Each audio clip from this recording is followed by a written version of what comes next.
the day we were supposed to get our marriage license. I waited all morning at City Hall. Sophia never showed. I called her a dozen times, each one going straight to voicemail. I was in a full-blown panic when a picture suddenly arrived from Caleb Gordon, her assistant. It was a photo of Sophia and Caleb in a hotel bed, fast asleep. A message popped up beneath it. Leo, Sophia worked super late last night. I figured I'd let her sleep in. I'll have her call you when she wakes up. Okay. I stared at the words, a roaring buzz filling my ears. The world went gray. Sir, are you okay? A clerk steadied me as my knees buckled. After a long moment, the world came back into focus, sharp and painfully clear. The all-consuming love I had for Sophia shattered in that instant, leaving behind nothing but the icy calm of devastation. I picked up my phone and typed a reply to Caleb. Forget it. Just leave the trash where it is. Back at the office, I walked straight to my desk, opened my laptop, and started a new document. Resignation letter. As my fingers flew across the keyboard, memories flooded back, an unstoppable tide. 3 years ago, when Sophia took over her family's company, Reed Innovations, their suppliers were skeptical. They put contracts on hold, watching to see if the new CEO would sink or swim. Projects stalled, credit lines were about to snap, and she was terrified. I was head over heels in love, so I didn't hesitate. I quit my job and joined her team.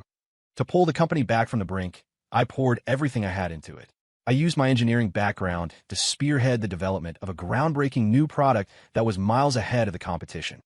I pulled all-nighters negotiating with key suppliers, securing better terms, and finally, I landed a major investor who injected the capital we desperately needed. The company was saved.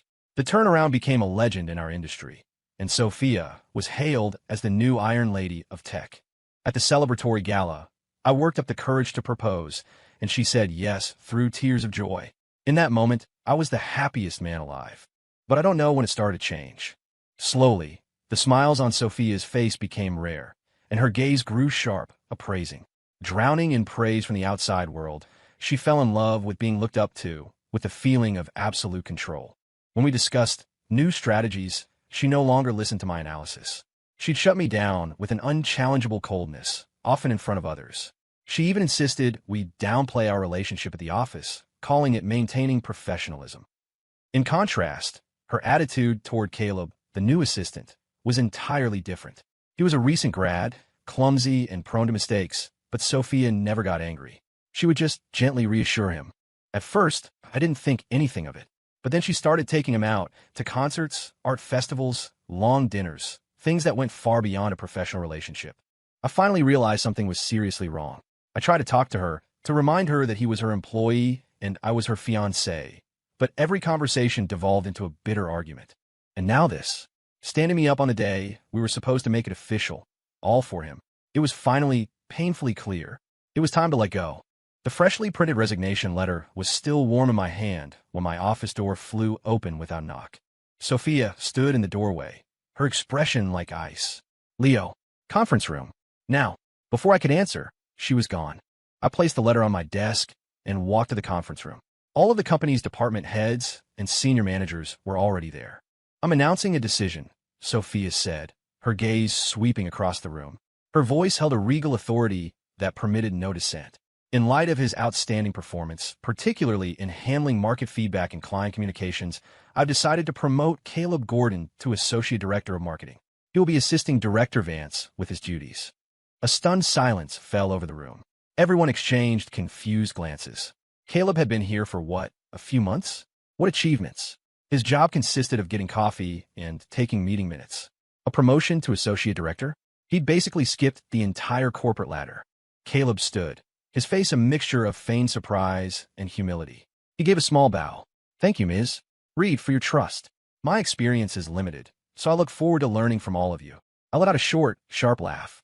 It took me 3 years of grinding, of bleeding for this company, to become director of marketing.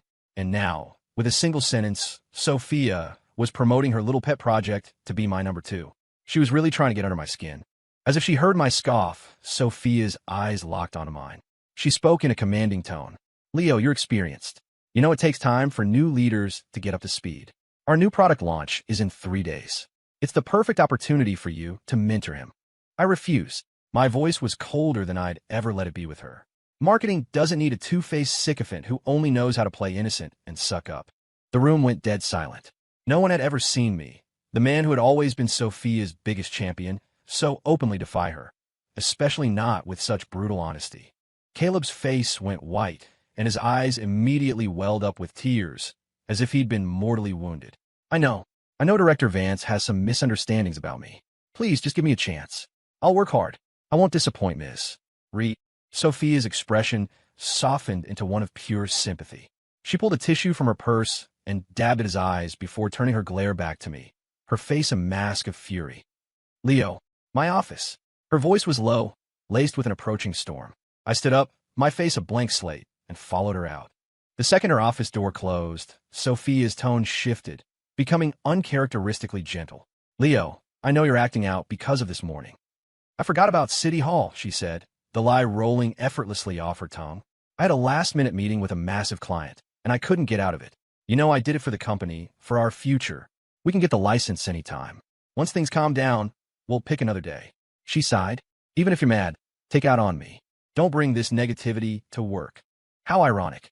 The first time I'd heard that gentle tone from her in months, and it was all a lie, all to protect another man. You've gotten good at acting, Sophia, I said, giving her a sarcastic thumbs up. Spending time with Caleb has really improved your range. You don't even blush anymore. Leo, you don't believe me? A flash of panic crossed her face, but she held her ground. I held up my phone, the picture of them in bed displayed on the screen. You must have been working so hard, Miss Reed. Taking client meetings in hotel beds now? That's a level of dedication I can only aspire to. Her eyes darted to the screen, and she rushed to explain. I was exhausted from working late. Caleb took me to a hotel, but we got separate rooms. Nothing happened. I didn't tell you because I knew you'd overthink it. How many times have we fought because of your jealousy? I'm tired of it. Your ability to twist reality is truly impressive, Ms. Reed. No wonder they call you the Iron Lady. That jab hit a nerve. It was like dropping a match in gasoline. Sophia exploded. Don't you push me, Leo. This promotion is a notification, not a negotiation. You don't have the right to refuse. The old me would have been terrified of her anger, would have done anything to calm her down. But now I just looked at her, feeling nothing but a profound, settled emptiness.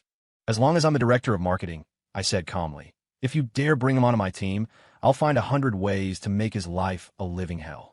I waved a dismissive hand, unwilling to continue the conversation, and walked out of her office. Crash! Something heavy hit the door behind me. I didn't resign on the spot for one reason. The new product launch in 3 days. I had no feelings left for Sophia, but that product was the culmination of months of my team's blood, sweat, and tears. I couldn't let it fail. I decided I would see it through the launch, and then I would leave for good. When I got back to my office, the resignation letter I'd left on the desk was gone. I didn't think much of it and got back to preparing for the presentation. After work, I went back to the condo I shared with Sophia, our supposed marital home, and started packing. There wasn't much of mine to pack, mostly professional books, industry reports I collected, a few suits, and some personal effects. The warmth, the sense of home, was all tied to her things. I was halfway through when I heard the beep of the electronic lock and the click of high heels on the hardwood floor. I froze. Sophia rarely came home this early. Leo, you here? Her voice called out. I'm starving. Is there anything to eat? I pushed the suitcase aside and walked out of the bedroom. Well, what brings our busy CEO back to her humble abode? Oh, stop it, Leo, she said, waving it off. It's been a whole day. You should be over it by now. I'm craving your signature bolognese. Will you make it for me tonight? Just like that. In the past, after every fight, I'd be the one to swallow my pride, and then she'd offer a small olive branch like this, and I'd gratefully rush back in her arms. Over time, she'd started to take it for granted. Sorry, the kitchen hasn't been used in a while, I said, my voice flat. If you're hungry, order something. Her brow furrowed. Can you stop talking to me like that? You never used to be this way. I tried talking to you nicely before. You didn't seem to like that either. I shot back, leaning against the sofa with a mocking look. You still gave me that stone-cold face every time. You. She was speechless with anger, taking a moment to compose herself before walking to the kitchen. A minute later, she came back holding 2 instant ramen cups. See? When I'm not here, you don't even take care of yourself, she said with a soft smile. The launch is just around the corner. Our director of marketing can't be working on an empty stomach. Looking at the ramen, I was hit with a wave of nostalgia. Back when Reed Innovations was on the verge of collapse, we lived on instant ramen she'd make for us while we worked through the night. I used to joke that I could eat her ramen for the rest of my life and never get tired of it. Seeing the flicker of warmth in my eyes, Sophia seized the opportunity. I know you have your issues with Caleb, but trust me, he's a good kid. Just mentor him a little, please. So that's what this was about. Of course. For a second, I had allowed myself to slip back into a beautiful memory, and she couldn't even grant me that. He can join the marketing department in 3 days, I said, not wanting to argue anymore. I gave her a deadline, knowing it wouldn't matter. By then, I'd be gone. I knew my fiancé was the most generous man in the world, she chirped, beaming. She leaned in and planted a quick kiss on my cheek. God, I'm so tired. My shoulders are killing me. Come on, you have to give me one of your massages. I missed him so much. She stretched dramatically and headed toward the bedroom. I wiped her kiss from my cheek with the back of my hand, my eyes as cold as ice. Leo, what is this? Sophia had come back out, dragging my half-packed suitcase behind her. Since she'd found it, there was no point in hiding. It's exactly what it looks like, Sophia. We're done. She actually laughed. Oh, Caleb, you're a grown man. Are you really stooping to these kinds of childish games? It's pathetic. Before I could respond, her phone rang. She answered, and I could faintly hear Caleb's panicked voice on the other end. Ms. Reed, I'm so sorry. I messed up the files you gave me to organize. What do I do? Sophia's voice instantly became a soothing balm. Don't worry, I'm on my way. It's fine. We have backups. Just don't touch anything. I'll be right there to fix it. She walked to the door, then turned back, pointing at my suitcase. We'll talk about this when I get back. And don't you dare try some childish stunt like running away. I don't have time to play these games with you. A cold, hollow laugh escaped my lips as I watched her two-faced performance. I didn't wait for her to come back. I zipped up my suitcase and walked out of that cold, empty house without a shred of regret. The next 2 days, I buried myself in work, finalizing everything for the product launch.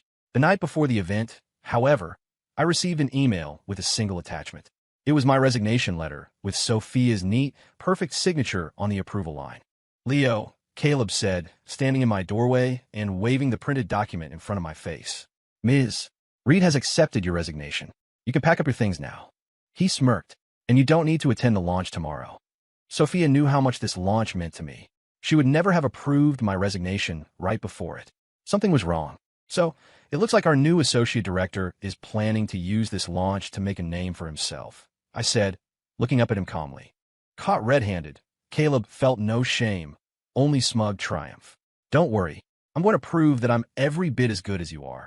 Well then, I said, my voice dangerously smooth, I'll be watching your perfect performance tomorrow with great interest. I began to calmly pack the few personal items left in my office, my movements unhurried and composed. The product was fully designed, every phase meticulously planned. It was ready.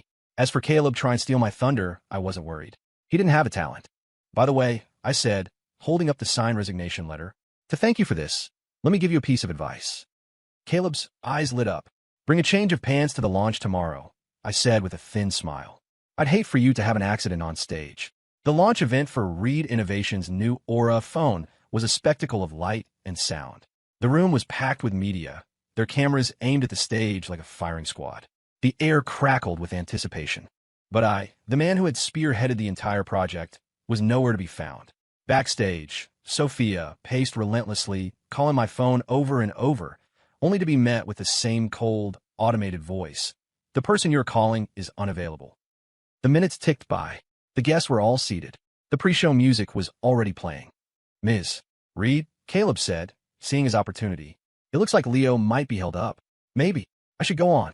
Seeing her hesitate, he puffed out his chest. Don't worry, Ms. Reed. I've studied all of Director Vance's presentation materials and the core product specs dozens of times. I've got this. Fine, Sophia said, taking a deep breath. There was no other choice. Caleb, you're on. Stick to the core features and advantages. Keep it concise and accurate. Go. You can count on me, Ms. Reed. A triumphant gleam flashed in Caleb's eyes. He grabbed his notes, adjusted his brand-new, perfectly tailored suit, and strode confidently onto the stage. The spotlights hit him, and he beamed, scanning the crowd as if he owned the world. This was the moment he had been dreaming of. Our brand-new Aura phone series uses a revolutionary OmniDrive architecture, he announced, his voice clear and strong. Through algorithmic optimization and hardware synergy, we've boosted computational efficiency in core applications by over 80%. At the same time, we've reduced power consumption by 20% in typical usage scenarios. Caleb spoke with practiced ease, laying out the technical specs, market positioning, and key features one by one. He even added some of his own forward-thinking analysis that wasn't in my original notes, earning nods from the press and a constant barrage of camera flashes. Watching from a monitor backstage, Sophia's tense shoulders began to relax. She looked at Caleb with undeniable admiration. After a round of thunderous applause, Caleb concluded his presentation, standing proudly on stage. It was time for the Q&A. You said the Aura phone is targeting the high-end business market. A journalist from a major tech publication began, but its price point is 15% higher than your main competitor, Apex Dynamics, and their flagship product. How does Reed Innovations plan to bridge this huge gap between your pricing strategy and market reality? Are you relying solely on brand prestige? Well, Caleb froze. He had no idea how the pricing strategy was developed. He mumbled some corporate platitudes about having confidence in their efforts to overcome any challenges. Another reporter stood up. Your Aura phone uses the new Dragonfly chip, but currently, only one manufacturer in the world, T-Corp, can produce it reliably. Rumor has it T-Corp's main production line has been severely impacted by a recent scandal. How can Reed Innovations guarantee sufficient inventory for the launch and a stable supply chain moving forward? I can assure you all, Caleb said, wiping a bead of sweat from his forehead, that the Aura supply is absolutely not an issue. The questions kept coming, each one more pointed and technical than the last. Having only memorized a PowerPoint, Caleb was completely out of his depth. He was soon drenched in sweat, stammering and looking utterly lost. The atmosphere in the room turned from excitement to confusion and then to irritation. Sophia's face was grim. She strode onto the stage and took the microphone. My sincerest apologies. Due to unforeseen circumstances, we will have to conclude the press conference here. We will be organizing an online Q&A session soon to answer any further questions. The entire event ended in an awkward, embarrassing fizzle. The rapid, furious clicking of Sophia's heels on the marble floor of the executive wing signaled her rage. Leo, you owe me an explanation, she yelled, throwing open my office door, only to find it completely empty. The only thing left was a single sunflower plant on the windowsill, a gift she had given me. Sunflowers symbolize faith and loyalty, she had told me once. They represent the devotion in our love. Her own words echoed in her mind, and a wave of pure dread seized her heart. She rushed to the HR department, her voice trembling slightly as she asked the director, Ms. Davis, what happened to Leo's office? Startled by the CEO's panicked expression, Ms. Davis answered respectfully, Ms. Reed, Director Vance has officially completed his resignation process. What? Sophia felt like she'd been struck by lightning. When did this happen? Don't I have to approve his resignation? But you already signed it, ma'am, the HR director said, timidly handing her the document. Mr. Gordon brought it to me himself yesterday. Sophia stared at her own signature. She remembered it now. Caleb had brought her a stack of documents to sign yesterday. He'd been standing beside her, showering her with flattery and admiration, distracting her so much that she'd signed everything without reading a single page. She never imagined that Leo's resignation letter was buried in that pile. An icy chill shot up from her feet to the top of her head. The world started to spin. Seeing her sway, Caleb rushed forward to admit his mistake. Ms. Reed, it's all my fault. I was careless. I should have reminded you what was in the files. Normally, this act of pitiful contrition would earn him Sophia's sympathy and absolve him of any wrongdoing. But not this time. Sophia's eyes were bloodshot. She spun around and slapped him across the face, the sound echoing through the quiet office. How dare you? She shrieked, her voice distorted with a rage so pure it stripped away all her usual composure. I'm not an idiot. Don't think I don't know what you were trying to do. Ms. Reed, maybe you should go home and check, the veteran HR director suggested, knowing the nature of my relationship with Sophia. Yes, home. Leo must be at home waiting for me, Sophia muttered, a desperate hope dawning in her eyes. She raced out of the office and drove home, the image of my packed suitcase from a few days ago filling her with a growing sense of panic. She burst through the door to find the condo just as empty as my office. Everything that was mine, every book, every suit, every trace of my existence was gone. No, Sophia whispered to herself, forcing a calm she didn't feel. Leo loves me too much. He wouldn't just leave. He's just playing hard to get. That's all this is. She pulled out her phone, her hands shaking as she dialed Caleb's number. She gave him a new, final command. Find Leo. Find out where he is. If you can't, don't even think about coming back. While Reed Innovations was crashing and burning, I was watching the whole thing unfold on a live stream from the VIP lounge at O'Hare. Seeing Caleb self-destruct on stage, I couldn't pretend I felt nothing. A tremor of pure, unadulterated satisfaction ran through me. I stood up, clenched my fist to keep from shaking, and finally I couldn't hold it in anymore. I burst out laughing. "Serves you right, Sophia," I muttered to the screen. "Now you see what your precious little pet is really made of." Huh. A laugh from nearby cut through my thoughts. I looked over and saw a familiar figure, also glued to her phone, cackling with delight. "Hey, this is a public place. Have some class," I grumbled. Lauren Sinclair looked up. The smile on her face froze, then melted into a perfect theatrical eye roll. "Leo Vance? What are you doing here?" I knew my eye was twitching all morning. Had a feeling it was a bad omen. Lauren was the CEO of Apex Dynamics, Sophia's fiercest competitor. For years, our companies had been locked in a brutal corporate war. Thanks in large part to my work, Reed Innovations had usually come out on top, which meant Lauren treated Sophia and me like a personal nemesis whenever we crossed paths. "Wait a second," she said, her brain catching up. "What is the great director Vance doing here? Shouldn't you be at your own product launch?" She glanced down at her phone, where the disastrous press conference was still playing out. "I could be wherever I want." "Mind your own business," I said, closing my eyes to rest. But she wasn't done. She leaned closer, a wicked grin on her face. "Trouble in paradise? Or did Sophia finally find a new boy toy? Go on, tell me. I could use something to brighten my day." The truth was a raw wound.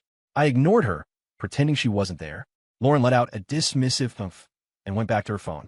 I don't know how long I dozed, but I was jolted awake by a commotion. "Ma'am, you can't go in there. Please, you need to leave." I opened my eyes to see Sophia shoving past an airport employee and storming into the lounge. Her hair was a mess, and her eyes were locked on me with a desperate intensity. "Leo, are you done with this tantrum? Come home with me." "Sorry, Ms. Reed, but I've already resigned," I said coolly. "Leo, I know you're just throwing a fit because I've been spending time with Caleb," she said, lowering her voice. "I promise, I'll keep my distance from him. Is that what you want to hear?" "Oh no, don't do that on my account," I said with a breezy smile. "I'm actually starting to ship you too. You should make it official." "Leo, don't be like this," she pleaded, her voice cracking. "The launch was a disaster. I need you right now. Please, come back to me." She reached for my arm. I pulled away sharply. The motion wasn't violent, but my rejection was absolute. "Sophia, there's nothing left between us. Please stop harassing me." Her face went pale. "You're lying, Leo," she whispered, her tone shifting to one of pure desperation. "You promised you'd take care of me for the rest of our lives. Have you forgotten? Why don't you let your little assistant take care of you? I clearly wasn't doing a very good job." I remained unmoved. "How many times do I have to tell you? I just see him as a little brother," she cried, on the verge of hysteria.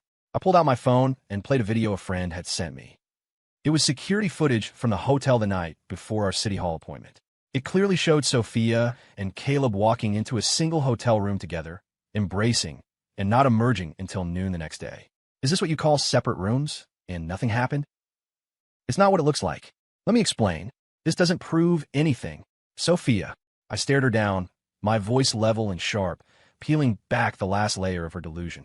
The moment you agreed to spend an entire night alone in a hotel room with another man, what did or didn't happen in that room stopped mattering to me. Do you understand? The color drained from her face. Cornered and exposed, she lashed out, the truth finally spilling out in a torrent of rage. "What do you know? If you were a little more needy, if you relied on me more instead of being so damn brilliant and capable all the time, maybe I wouldn't have had to look for comfort somewhere else." In that moment, I understood everything. She had become addicted to being admired, to being needed. All my hard work, all my success, everything I did to support and protect her. In her eyes, it had become a threat, something she couldn't fully control. The fragile, incompetent Caleb was the perfect vessel for her burgeoning savior complex.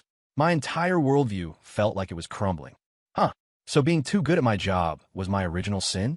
That's some truly touching logic, Sophia. If your maternal instincts are that strong, why don't you go adopt the child? Why bother digging through a dumpster to find a piece of trash like Caleb? "Leo, you bastard," she screamed, shaking with fury. All her attempts at pleading, at compromise, at weakness were shattered. "Don't you think for a second I can't survive without you? Reed Innovations will be just fine." "Oh, really?" The sarcastic smile on my face deepened, mingled with a profound sense of relief. I grabbed my suitcase. "Well then, I wish you the best of luck. My final words were light, but they landed like a slap across her face.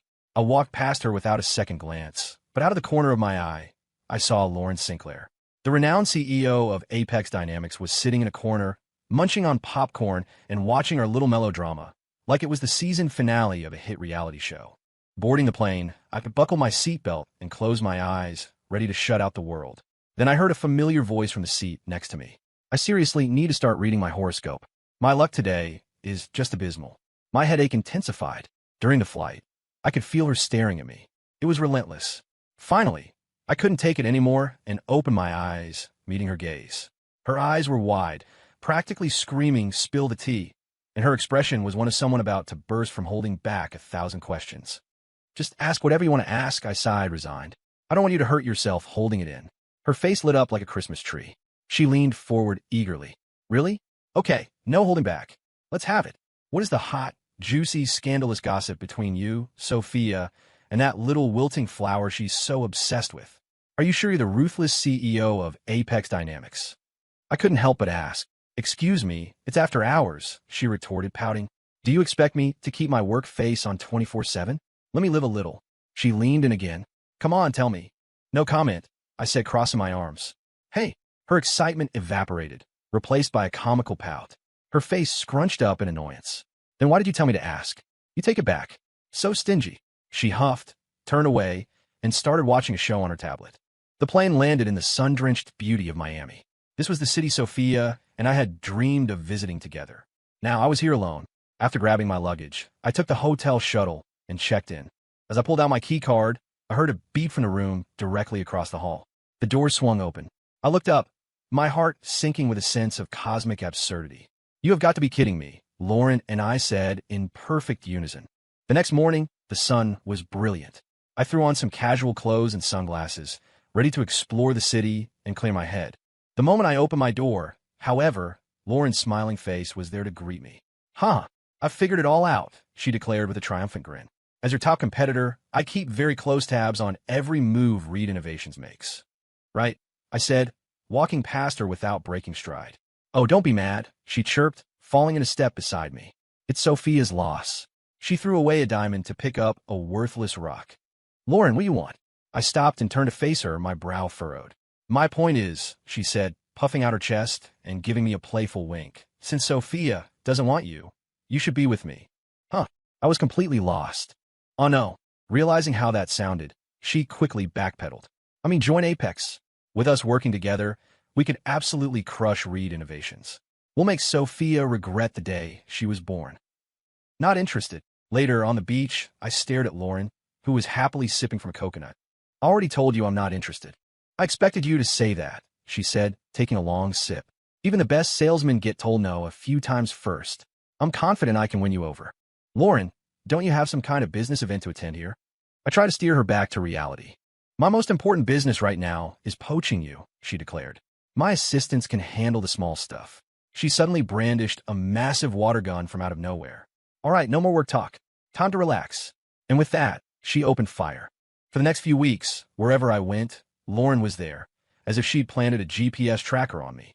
When I wandered through the city's historic, cobblestoned alleys, she'd be right behind me, backpack on and ice cream in hand, acting as my personal tour guide.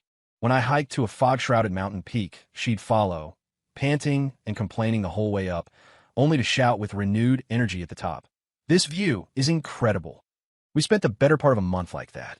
She was incredibly thoughtful and took care of everything, but she never once mentioned her offer for me to join Apex again.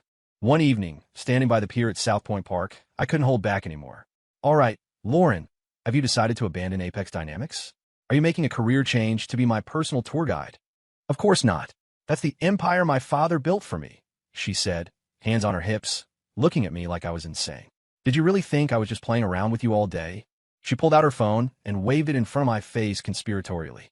"Behold the magic of technology. I've been handling all my meetings, approvals, and decisions late at night while you were sound asleep." For a fleeting second, I thought I saw faint dark circles under her eyes.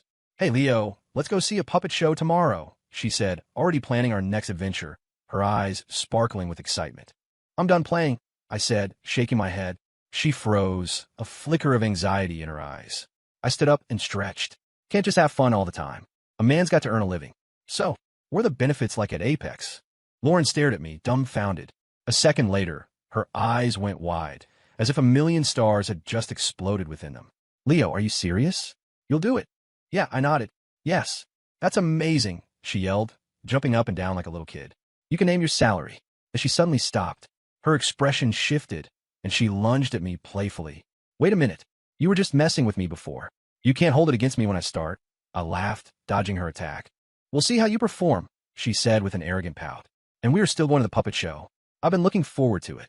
A few days later, I quietly joined Apex Dynamics. Lauren had wanted to throw a massive welcome party and invite the press to proclaim it to the world, but I shut that down immediately. I didn't want any unnecessary drama. She understood without any argument. Don't worry, Leo, she'd said, patting her chest. I know you hate all that corporate nonsense. You just focus on what you do best, designing brilliant things. Turn your genius ideas into reality. As for the difficult suppliers and the nitpicky distributors, she waved her hand, her smile confident and radiant. Leave them to me. A warmth spread through my chest. It was a feeling of being seen and valued that I had never once gotten from Sophia. At Apex, I threw myself into developing a new product. Lauren gave me an astonishing amount of freedom and control, with resources greenlit, no questions asked. All the brilliant, radical ideas that Sophia had shot down as too aggressive, too expensive, or too complex for users were not only understood here, but given fertile ground to grow. Inspiration flowed like a torrent. I had a powerful feeling that we were creating something that would completely change the industry. Just as the new product was nearing completion, I got a call from an unknown number. It was Sophia, her voice heavy with exhaustion. Leo, I know I was wrong. I hung up before she could finish and made a mental note to change my number. The next evening, when I got back to my apartment building, she was there, waiting for me. She was wearing a pale yellow dress, one that used to be my favorite.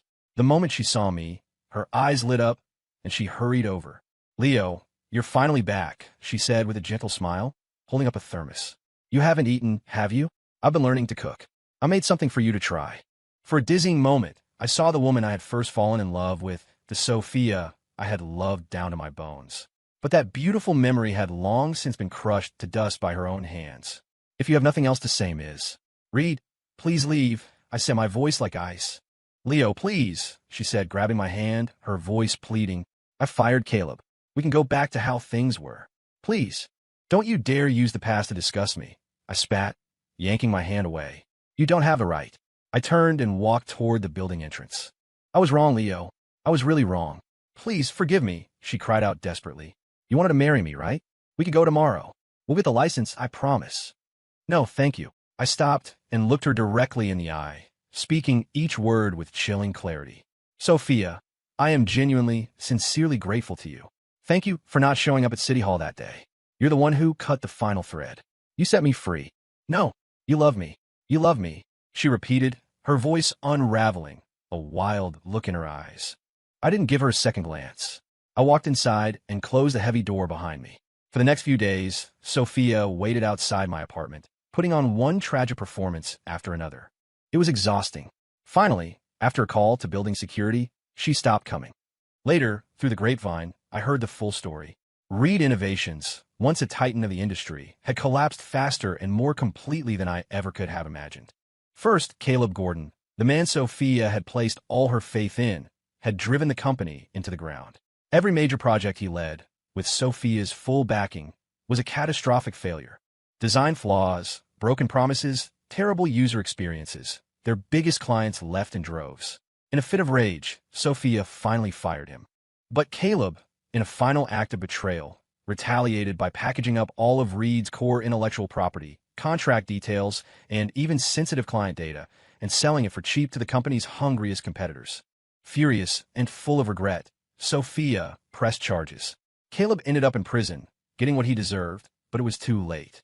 Reed Innovations was a hollowed-out shell of its former self. Meanwhile, Apex Dynamics, powered by the new product I had designed, quickly dominated the market, becoming the new industry leader. When Sophia learned I was working for Apex, she stormed into our headquarters, her desperation curdled into pure rage. She stood in the middle of the glittering lobby and shrieked, "Leo Vance, you traitor!" Her voice was raw and sharp, dripping with a venomous hatred. "It was you. It had to be you, pulling strings behind the scenes. You watched Reed Innovations burn and did nothing. You ungrateful snake. I bet you're happy now, aren't you? Her shrill accusations echoed through the bright, modern space, sounding utterly unhinged. The news reached me in seconds, and I bolted downstairs. But Lauren had gotten there first. She was standing in front of Sophia, unleashing a rapid-fire barrage of razor-sharp words. You have the audacity to call anyone a traitor? Sophia, open your eyes. Who was the one who drove Leo away? Who threw away a true partner for a useless, spineless leech? Who let an incompetent fool sign away major contracts? Who was so careless that our trade secrets got leaked? It was you. From start to finish, it was all you. Lauren's voice cut through the air like a whip.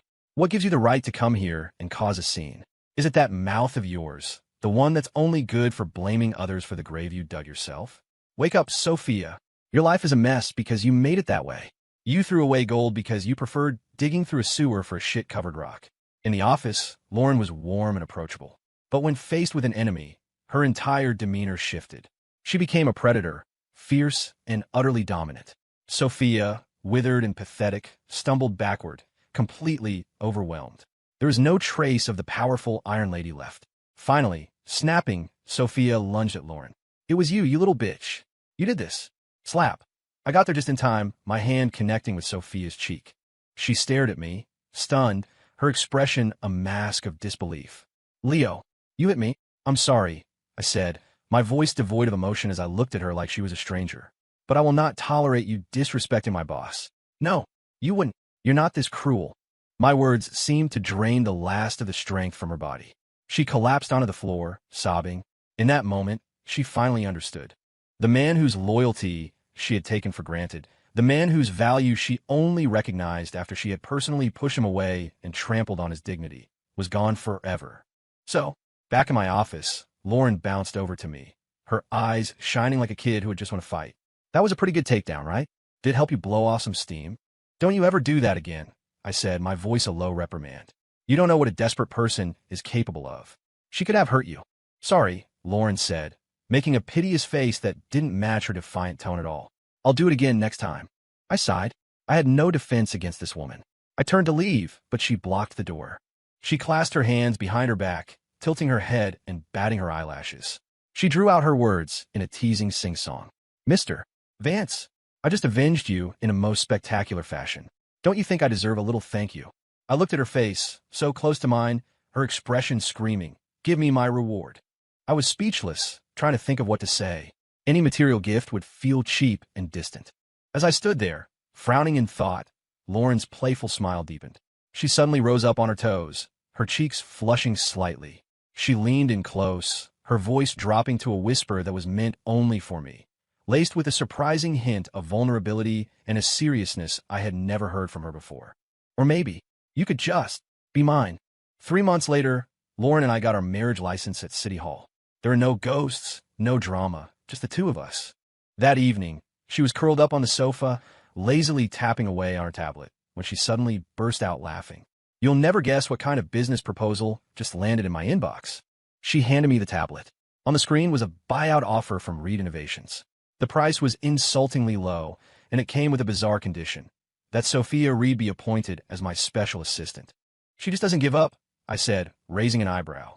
Well, my husband is a genius. Can you blame her?